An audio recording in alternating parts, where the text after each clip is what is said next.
Hello. ഇന്ന് ഞങ്ങൾ ചെറിയൊരു പച്ചക്കറിത്തോട്ടം കണ്ടാലോ? ഒരുപാടൊന്നും ഇല്ല കേട്ടോ. എന്നാലും ഞങ്ങളുടെ വീട്ടാവശ്യത്തിന് ഞങ്ങൾക്ക് ഇന്ന് കിട്ടാറുണ്ട്. എൻ്റെ അമ്മ ഒരു ടീച്ചറാണ്. അപ്പോൾ അമ്മ എപ്പോഴും പറയാറുണ്ട്, നമ്മളെക്കൊണ്ട് പറ്റുന്ന രീതിയിലുള്ള പച്ചക്കറികൾ നമ്മുടെ വീട്ടുവളപ്പിൽ നട്ട് വളർത്താൻ ശ്രമിക്കണമെന്ന്.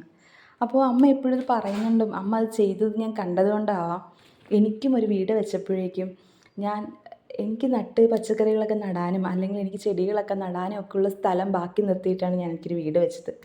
അതുകൊണ്ട് ഇപ്പോൾ ഒരുപാടൊന്നും ഇല്ലെങ്കിൽ കൂടിയും നമ്മുടെ മക്കൾക്ക് നമുക്ക് സേഫായിട്ട് കൊടുക്കാൻ അല്ലെങ്കിൽ നമ്മൾ വിളമ്പി കൊടുക്കുന്ന ആഹാരം അവർക്ക് വിഷമല്ല എന്ന് നമ്മൾ മനസ്സിൽ ഉറപ്പിച്ച് തന്നെ കൊടുക്കാൻ പറ്റിയ രീതിയിൽ കുറച്ച് പച്ചക്കറികളൊക്കെ എനിക്ക് നട്ടു വളർത്താൻ കഴിഞ്ഞിട്ടുണ്ട്.